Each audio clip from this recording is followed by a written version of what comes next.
Assalamualaikum warahmatullahi wabarakatuh. Robbi shrahli shodri wa yassirli amri wahlul 'uqdatam min lisani yafqahu qauli. Pertama-tama dan paling utama, saya ucapkan subhanallah, alhamdulillah, Allahu akbar sebagai bentuk rasa syukur kepada Allah Subhanahu wa taala atas limpahan karunia dan rahmatnya pada hari ini. Allahumma sholli ala Muhammad wa ala ali Muhammad. Saya kirimkan kehadirat baginda Rasulullah Muhammad sallallahu alaihi wasallam agar di yaumil akhir kelak mendapatkan syafaat dari beliau. Baik, selamat datang kepada para mahasiswa dan mahasiswi, rekan-rekan mahasiswa dan mahasiswi semuanya. Selamat datang di perkuliahan kita yang pertama, pertemuan yang pertama. Pada hari ini agenda kita akan mengetengahkan tentang pengantar akuntansi biaya. 1. Tentang definisi biaya dan beban. Yang kedua, klasifikasi biaya dan beban. Yang ketiga, tentang definisi akuntansi biaya. Yang keempat, tujuan akuntansi biaya. Kelima, tentang konsep biaya. Keenam, metode penentuan harga pokok.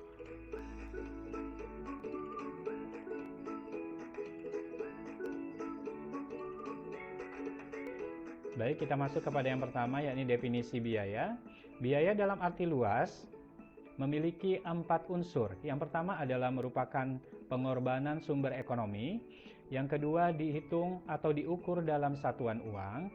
Yang ketiga, yang telah terjadi atau yang secara potensial akan terjadi. Dan yang keempat, memiliki tujuan tertentu.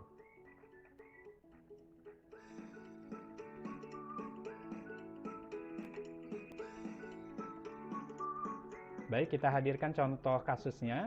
Perusahaan mencetak buku berjudul Tuntunan Zakat. Untuk itu, perusahaan memakai 3.000 rim kertas HVS 80 gram dengan harga Rp4.000 per rim, sehingga total harga kertas yang dipakai untuk mencetak buku tersebut adalah Rp12 juta. Dari contoh satu tersebut, dapat diambil kesimpulan bahwa biaya untuk membuat buku berjudul Tuntunan Zakat berjumlah 12 juta karena 4 unsur. Yang pertama adalah pengorbanan sumber ekonominya berupa kertas sebanyak 3.000 rim yang diperoleh juga dengan pengorbanan uang. Yang kedua, pengorbanannya diukur dalam satuan uang, yakni 3.000 rim dikalikan dengan Rp4.000 per rim sama dengan Rp12 juta. Jadi pengorbanannya sebesar Rp12 juta. Yang ketiga, pengorbanan sumber ekonomi tersebut telah terjadi. Yang keempat, tujuan pengorbanan adalah untuk mencetak buku berjudul Tuntunan Zakat. Jadi 4 unsur daripada pengertian biaya secara luas tadi ada pada contoh soal berikut ini.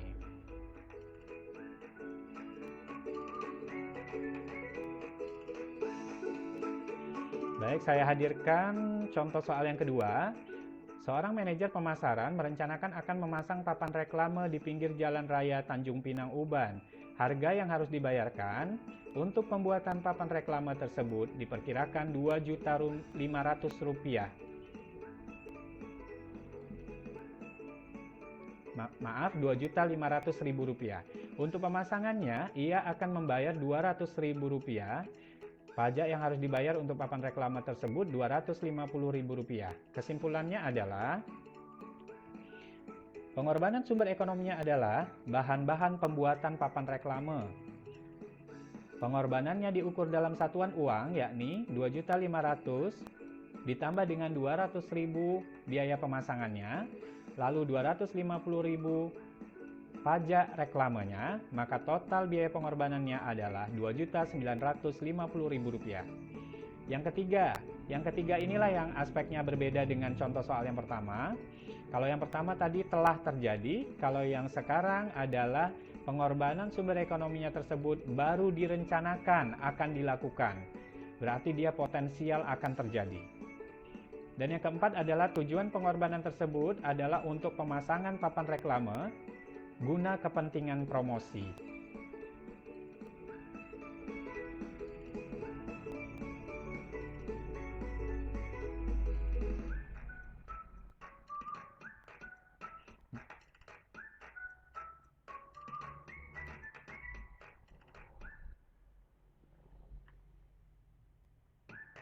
Baik, kita beralih kepada perbedaan antara biaya dan beban.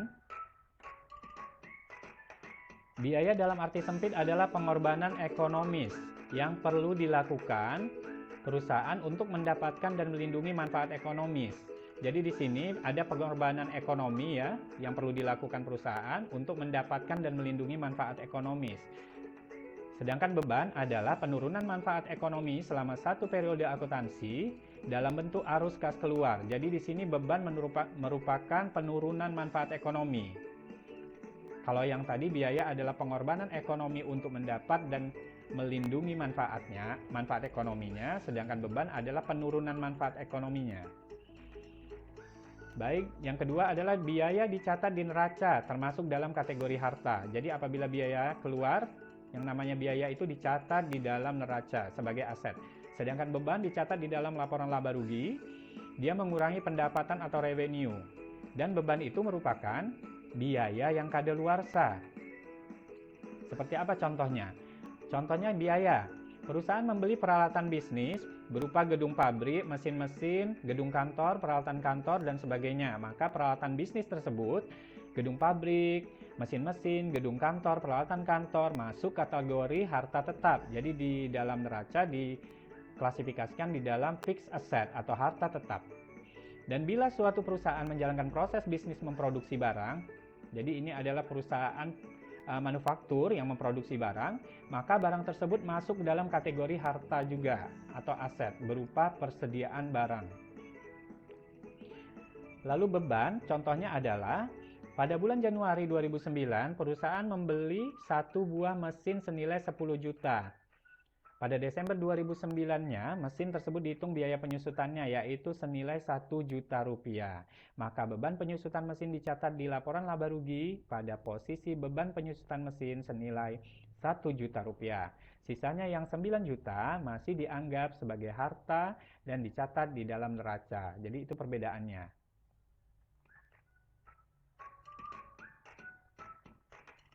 Dan yang ketiga adalah tidak semua biaya adalah beban. Jadi hanya biaya yang kadaluarsa saja yang dianggap sebagai beban. Sementara pada beban, semua beban adalah biaya. Jadi semua beban yang sudah dikategorikan sebagai beban itu adalah biaya yang kadaluarsa. Jadi itu bedanya.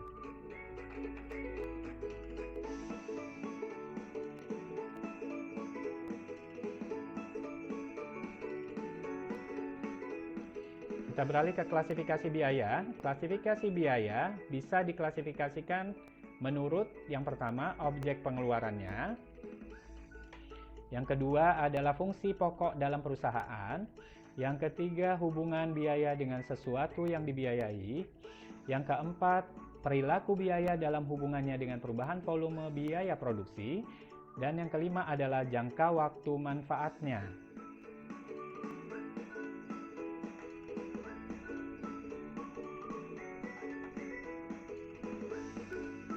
Klasifikasi biaya menurut objek pengeluaran. Dalam cara ini, nama objek pengeluaran merupakan dasar penggolongan biaya. Nama objek pengeluarannya ya. Contohnya adalah bahan bakar. Maka semua pengeluaran yang berhubungan dengan biaya dengan bahan bakar disebut biaya bahan bakar. Kalau di perusahaan kertas, ada yang namanya biaya merang, biaya jerami, biaya soda, dan biaya zat warna. Merang, jerami, soda, dan zat warna adalah bahan pembuatan bubur kertas. Bahan pembuatan bubur kertas. Jadi segala hal tentang merang, jerami, soda, dan zat warna dikategorikan ke dalam biaya sesuai dengan namanya masing-masing. Objek pengeluarannya, yakni biaya merang, biaya jerami, biaya soda, dan biaya zat warna.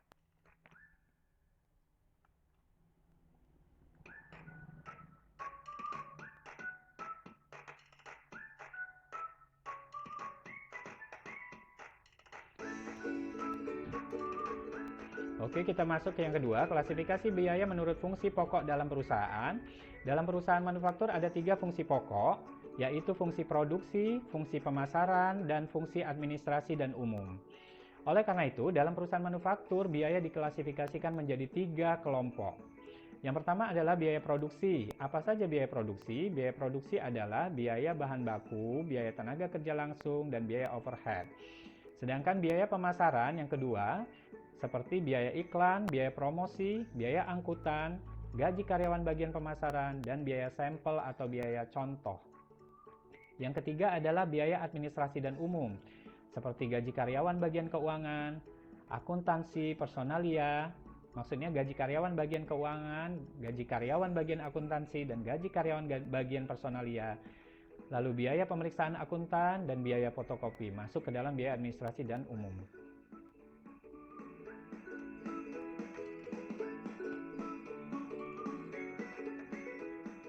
Baik, yang ketiga adalah klasifikasi biaya menurut hubungan biaya dengan sesuatu yang dibiayai. Sesuatu yang dibiayai dapat berupa dua hal. Pertama adalah dapat berupa produk atau dapat berupa departemen. Dalam hubungannya dengan sesuatu yang dibiayai, biaya dapat diklasifikasikan menjadi dua golongan, yaitu biaya langsung atau direct cost dan biaya tidak langsung atau indirect cost. Dalam hubungannya dengan produk, biaya produksi dibagi dua, yakni biaya produksi langsung dan biaya produksi tidak langsung. Yang langsung adalah biaya bahan baku dan biaya tenaga kerja langsung. Sementara biaya produksi tidak langsung adalah biaya overhead pabrik. Contoh biaya overhead pabrik adalah gaji mandor yang mengawasi pembuatan beberapa produk. Nah, contohnya di situ adalah mandor tersebut mengawasi pembuatan beberapa produk, bukan hanya satu produk. Maka biaya BOP-nya harus dibagi ke beberapa produk. Lalu biaya listrik atau biaya AC untuk ruangan produksi yang memproduksi beberapa jenis produk. Biaya listrik atau biaya AC untuk ruangan produksi yang di dalamnya memproduksi beberapa jenis produk, maka biayanya harus dibagi, dialokasikan kepada tiap-tiap produk. Jadi tidak boleh dialokasikan ke satu produk saja, tetapi harus ke beberapa produk yang memang menggunakan ruangan produksi yang sama.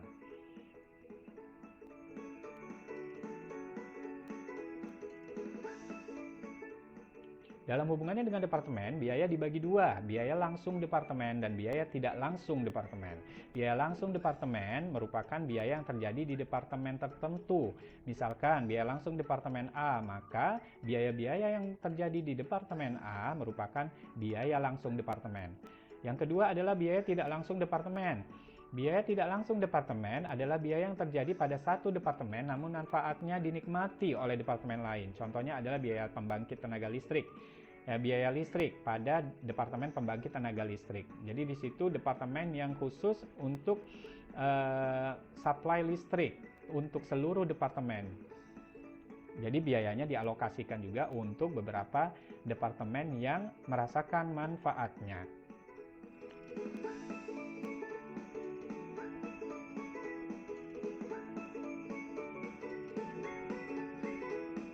Yang keempat adalah perilaku biaya dalam hubungannya dengan perubahan volume aktivitas. Dalam hubungannya dengan perubahan volume aktivitas, biaya dapat digolongkan menjadi tiga, yakni biaya variabel, biaya semi variabel, dan biaya tetap. Biaya variabel adalah biaya yang jumlah totalnya berubah sebanding dengan perubahan volume kegiatan. Contohnya adalah biaya bahan baku, biaya tenaga kerja langsung. Biaya bahan baku dan biaya tenaga kerja langsung itu mengikuti volume produksi. Semakin banyak produksi produk, maka semakin meningkat pula biaya bahan baku dan biaya tenaga kerja langsungnya. Biaya semi variabel adalah biaya yang berubah tidak sebanding dengan volume kegiatannya. Biaya ini mengandung unsur biaya tetap dan unsur biaya variabel. Jadi dia ada dua unsur. Ada biaya tetapnya, ada biaya variabelnya. Contohnya seperti apa? Contohnya adalah biaya telepon, listrik, air. Itu biasanya telepon, listrik, air itu ada yang namanya biaya abondemen. Biaya abondemen itu atau biaya beban itu walaupun tidak dipakai, maka telepon, listrik, air itu akan terkena biaya abondemen yang harus dibayar. Dan jika dipakai, maka akan ada tagihan tambahan sesuai dengan volume pemakaiannya. Jadi biaya abondemen itu adalah unsur biaya tetapnya, sementara unsur biaya variabelnya adalah pemakaian tambahan tadi. Oke, baik, biaya tetap. Biaya tetap adalah biaya yang tidak dipengaruhi oleh volume kegiatan. Contohnya, gaji yang dikeluarkan perusahaan untuk pegawai. Misalkan gaji mandor bagian produksi. Berapapun produksi produk di dalam departemen produksi, maka gaji untuk mandor yang mengawasi departemen produksi tetap sama. Itulah yang dinamakan dengan biaya tetap.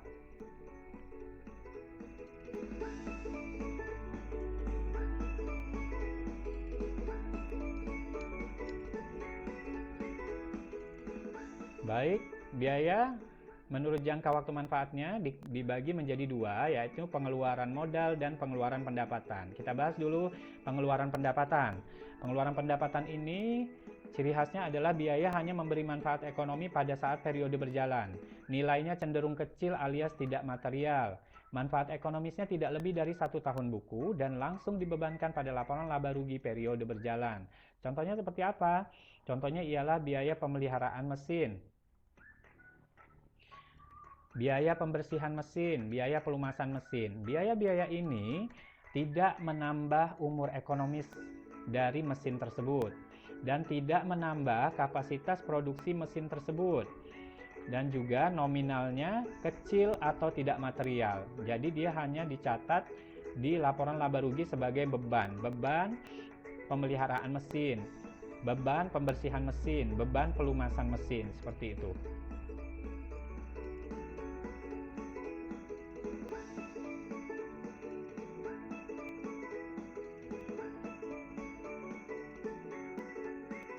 Oke, jangka waktu manfaatnya yang kedua adalah pengeluaran modal.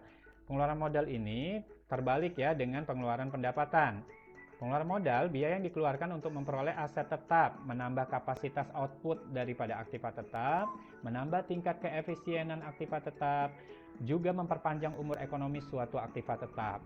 Manfaat ekonomisnya dirasakan lebih dari 1 tahun buku.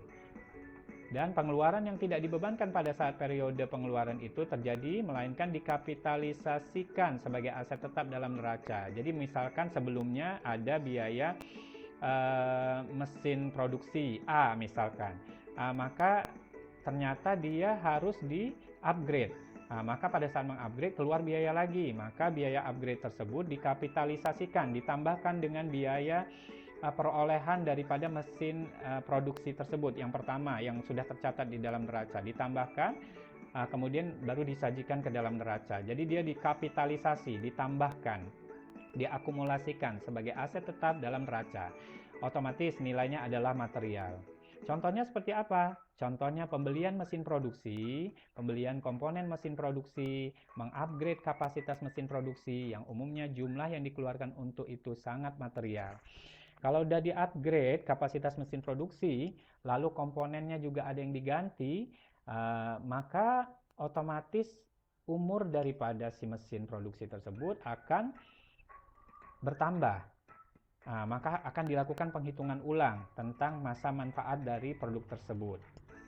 Seperti itu.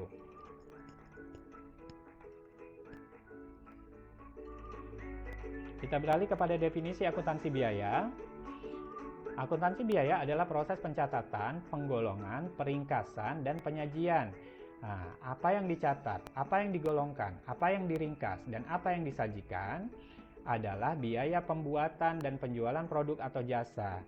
Lalu, macam mana menyajikannya? Dengan cara-cara tertentu. Lalu, ada penafsiran terhadapnya. Jadi, sudah dicatat, sudah digolongkan, sudah diringkas, disajikan biaya pembuatan dan penjualan produk atau jasa tersebut yang dilakukan dengan metode-metode tertentu, lalu ditafsirkan. Seperti itulah pengertian daripada akuntansi biaya. Lalu objek kegiatan akuntansi biaya itu apa sebenarnya? Objeknya adalah biaya.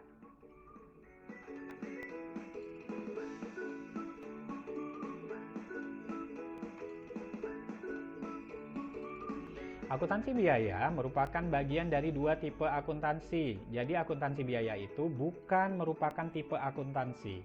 Dia yang tipe akuntansi itu adalah akuntansi keuangan dan akuntansi manajemen.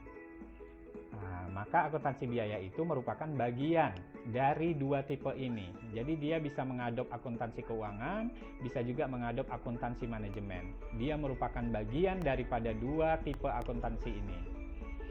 Proses pencatatan, penggolongan, peringkasan, dan penyajian, serta penafsiran informasi biaya tergantung apa? Tergantung untuk siapa proses tersebut ditujukan. Baik, kita telusuri Siapa pemakai daripada informasi biaya yang kita buat? Ya, untuk pemakai intern atau pemakai dari dalam yang manajemen perusahaan, pemilik perusahaan, maka saat menyusun informasi biayanya, maka proses akuntansi biaya harus memperhatikan karakteristik akuntansi manajemennya. Akuntansi manajemen, makanya dia disebut bagian daripada akuntansi manajemen. Untuk pihak ekstern atau pihak luar, maka proses akuntansi biayanya harus memperhatikan karakteristik akuntansi keuangan. Maka dia disebut merupakan bagian dari tipe akuntansi keuangan.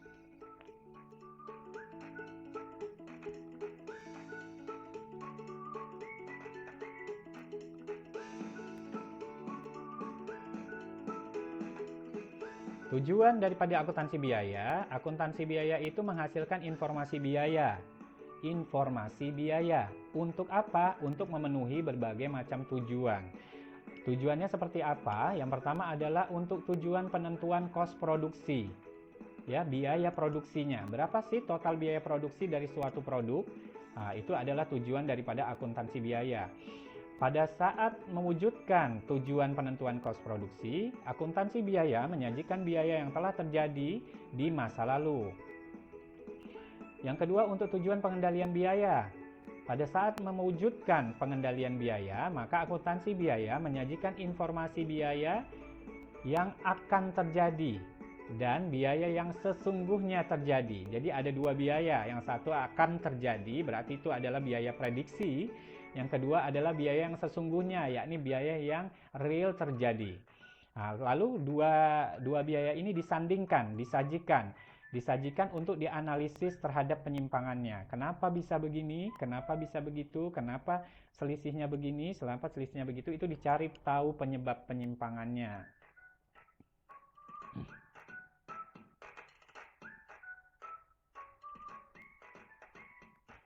Contohnya misalkan adalah biaya BBM.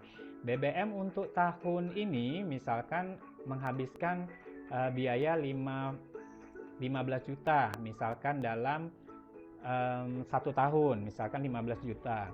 Ternyata prediksi yang akan terjadi di tahun depan adalah sekitaran 27 juta. Nah, lalu disandingkanlah biaya tersebut. Yang satu adalah biaya sesungguhnya 15 juta, lalu disandingkan dengan biaya yang prediksinya 27 juta untuk tahun depan. Kenapa? Bisa saja misalkan terjadi penambahan produksi barang, produksi produk mereka bertambah sehingga kebutuhan akan biaya BBM-nya bisa tinggi. Tetapi karena ini untuk pengendalian biaya, maka kita lihat efek buruknya ya. Efek buruknya kira-kira kenapa bisa terjadi? Oh, ternyata ada kenaikan kurs ya, kenaikan kurs sehingga juga mempengaruhi daripada harga BBM, sehingga harga BBM untuk tahun depan diprediksi akan meningkat. Maka terjadilah peningkatan biaya BBM yang diprediksi untuk tahun depan, seperti itu. Maka biaya-biaya BBM untuk tahun depan itu diharapkan untuk mampu dikendalikan. Itulah tujuan daripada pengendalian biaya dalam akuntansi biaya. Yang ketiga adalah untuk tujuan pengambilan keputusan khusus. Akuntansi biaya menyajikan biaya yang relevan dengan pengambilan keputusan khusus yang akan diambil. Relevan itu cocok ya, cocok dengan keputusan yang akan diambil. Contoh keputusan yang diambil ini adalah untuk memberikan insentif kepada para manajer.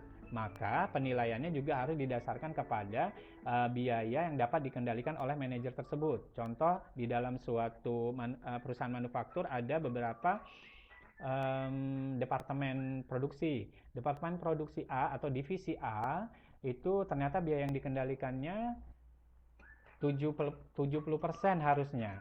Tetapi ternyata pada kenyataannya manajernya hanya mampu mengendalikan 50%. Maka di situ terjadi gap ya, terjadi selisih. Kenapa sampai manajer ini tidak mampu menaikkan biaya yang dapat dikendalikan tadi, tidak mampu mengendalikan biayanya sesuai dengan target. Kenapa? Itu dilihat, dianalisis, kemudian mungkin akan menjadi akan menjadi pertimbangan bagi manajemen untuk mengambil keputusan khusus terkait dengan insentif tadi. Ya seperti itu kira-kira.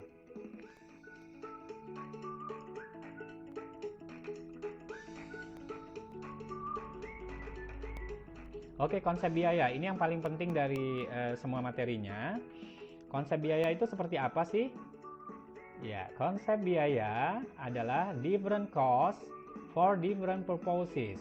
Artinya biaya berbeda untuk tujuan berbeda. Bagaimana itu perwujudannya? Bagaimana itu aplikasinya? Penerapannya bagaimana? Jadi ada beberapa tujuan daripada perusahaan, maka cara menyajikan biayanya pun ikut berbeda. Seperti ini contohnya. Yang pertama adalah untuk perhitungan biaya. Maka klasifikasi biayanya berdasarkan kemudahan penelusuran atau cost traceability. Nah, itu terdiri dari dua, yakni biaya langsung atau direct cost dan biaya tidak langsung atau indirect cost. Penerapannya bagaimana? Contoh, kita akan menghitung biaya ruang rapat setahun. Maka kita langsung kelompokkan, klasifikasikan biaya langsungnya berapa, biaya tidak langsungnya berapa, total biayanya berapa. Contoh di sini biaya langsung 45 juta, biaya tidak langsung 15 juta, total biaya 60 juta. Biaya ruang rapat per hari kita hitung, total biaya setahun tadi 60 juta. Maka lama pemakaian setahunnya berapa? 250 hari ternyata ruangan tersebut dipakai. Maka biaya ruangan per harinya adalah 60 juta dibagi 250 hari sama dengan 240.000 rupiah per hari. Yang kedua, untuk perencanaan biaya atau laba. Klasifikasi biayanya berdasarkan apa? Berdasarkan perilaku biaya. Ada biaya tetap, variabel, dan semi variabel. Penerapannya bagaimana? Kita buat laporan laba ruginya. Penjualannya dikurangi dengan biaya variabel dulu. Maka didapat laba kontribusi. Laba kontribusi kemudian baru dikurangi dengan biaya tetapnya. Maka didapat laba bersih operasi. Maka dari situ baru kita bisa merencanakan biaya atau merencanakan laba dari laporan laba rugi yang didasarkan kepada biaya variabelnya berapa, biaya tetapnya berapa, sehingga bisa dikendalikan biaya-biaya tersebut. Yang ketiga adalah untuk penilaian manajer unit. Klasifikasi biayanya adalah berdasarkan kemudahan mengontrol biaya. Seperti tadi dikemukakan bahwa ada biaya yang dapat dikendalikan atau controllable cost dan biaya yang tidak dapat dikendalikan atau uncontrollable cost. Kita sajikan penerapannya dalam laporan laba rugi, misalkan per divisi ya, yakni contohnya divisi A. Di situ penjualannya berapa, lalu dikurangi dengan biaya yang dapat dikendalikan. Maka didapat laba yang dapat dikendalikan atau controllable profit. Lalu dikurangi dengan biaya yang tidak dapat dikendalikan, maka diperoleh laba bersih operasi. Kita contohkan biaya yang dapat dikendalikan 70 juta dan biaya yang tidak dapat dikendalikan adalah 30 juta. Untuk menilai prestasi manajer, maka kita melihat biaya yang dapat dia kendalikan, manajer tersebut kendalikan.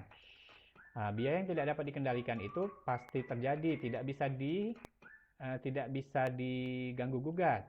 Karena itu bukan tanggung jawab daripada manajer divisi A. Namun yang menjadi tanggung jawab manajer divisi A adalah yang biaya yang dapat dikendalikan. Ya, kita contohkan, biaya yang dapat dikendalikan 70 juta. Biaya yang tidak dapat dikendalikan 30 juta. Total biayanya berapa? Total biayanya 100 juta. 100 juta merupakan 100%-nya. Biaya dapat dikendalikannya 70 juta atau 70%. Biaya yang tidak dapat dikendalikan 30 juta atau 30%. Maka kesimpulannya apa? Untuk menilai kinerja manajer divisi A, manajemen bisa mengukur dari nilai biaya yang dapat dikendalikan tersebut. Jadi semakin besar persentase biaya yang dapat dikendalikan, maka kinerjanya dianggap semakin baik. Yang keempat adalah untuk tujuan efisiensi biaya. Berdasarkan nilai tambah atau value added, ada biaya bernilai tambah atau value added cost, lalu ada biaya tidak bernilai tambah atau non-value added cost.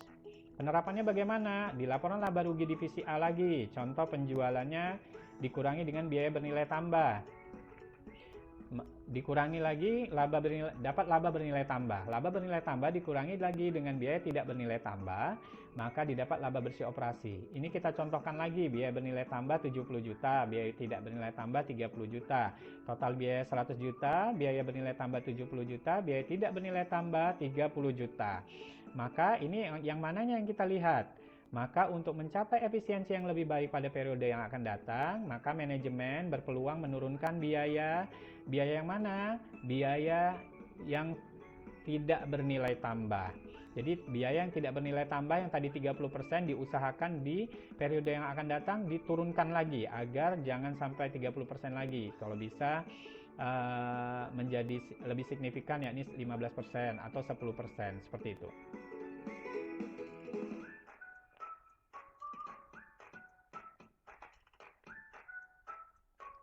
Metode penentuan biaya produksi. Metode penentuan kos produksi adalah cara memperhitungkan unsur-unsur biaya ke dalam kos produksi. Oke, dua pendekatan yang digunakan dalam penentuan biaya produksi, penentuan kos produksinya, yakni full costing dan variable costing. Full costing merupakan metode penentuan kos produksi yang memperhitungkan semua unsur biaya. Jadi dia memperhitungkan semua unsur biaya ke dalam kos produksi. Seperti apa? Seperti ini, kos produksi didapatkan dari penjumlahan biaya bahan baku, ditambah biaya tenaga kerja langsung, ditambah dengan biaya overhead pabrik atau BOP variabel, dan ditambah dengan BOP tetap. Maka dapatlah kos produksinya. Bagaimana menghitung kos produk? Kalau tadi kos produksi, sekarang kos produk. Biaya produknya berapa totalnya? Maka kos produksinya ditambahkan dengan biaya non-produksi. Biaya non-produksi itu seperti biaya pemasaran dan biaya administrasi dan umum. Maka didapat kos produk. Inilah tatanannya ya, tatanan menghitung dengan cara full costing, metode full costing. Semua unsur biaya produksi dimasukkan, diperhitungkan ke dalam kos produksinya. Lalu variable costing. Variable costing merupakan metode penentuan kos produksi yang hanya memperhitungkan biaya produksi yang berperilaku variabel saja ke dalam kos produksinya. Seperti apa? Biaya bahan baku ditambah biaya tenaga kerja langsung ditambah biaya overhead pabrik variabel, dapatlah kos produksi variabel. Kenapa biaya bahan baku dan biaya tenaga kerja langsungnya tidak ditambah variabel? Karena otomatis biaya bahan baku dan biaya tenaga kerja langsung perilakunya merupakan perilaku variabel. Jadi tidak perlu diragukan lagi, tidak perlu ditambah ada bahasa variabelnya di situ. Bagaimana menghitung kos produknya? Kos produksi variabelnya ditambahkan dengan dua komponen lain. Dua komponen itu apa? Biaya non-produksi variabel yang terdiri dari biaya pemasaran variabel dan biaya administrasi dan umum variabel. Dan ditambah lagi dengan biaya tetap yang berupa biaya overhead pabrik tetap, biaya pemasaran tetap, dan biaya administrasi dan umum tetap. Maka diperoleh kos produknya. Oke, terima kasih. Dan di dalam video ini akan ada beberapa soal yang saya berikan kepada seluruh rekan mahasiswa dan mahasiswi untuk dijawab. Berikut soalnya.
Baik, selamat mengerjakan kepada seluruh mahasiswa dan mahasiswi. Sebelum kita tutup, mari kita berdoa menurut agama dan kepercayaan masing-masing. Bagi yang beragama Islam, saya pandu, dan bagi yang beragama non-Muslim, silakan berdoa menurut agama dan kepercayaan masing-masing. Bismillahirrahmanirrahim. Subhanakallahumma wa bihamdika asyhadu an la ilaha illa anta astaghfiruka wa atubu ilaik. Amin. Alhamdulillahirabbil alamin. Demikianlah pembelajaran kita pada hari ini. Saya ucapkan ribuan terima kasih kepada para mahasiswa dan mahasiswi, rekan-rekan semua. Selamat mengerjakan tugasnya dengan baik, dan silakan mengirim tugasnya lewat email ke email saya langsung. Terima kasih, dan saya tutup dengan Assalamualaikum warahmatullahi wabarakatuh.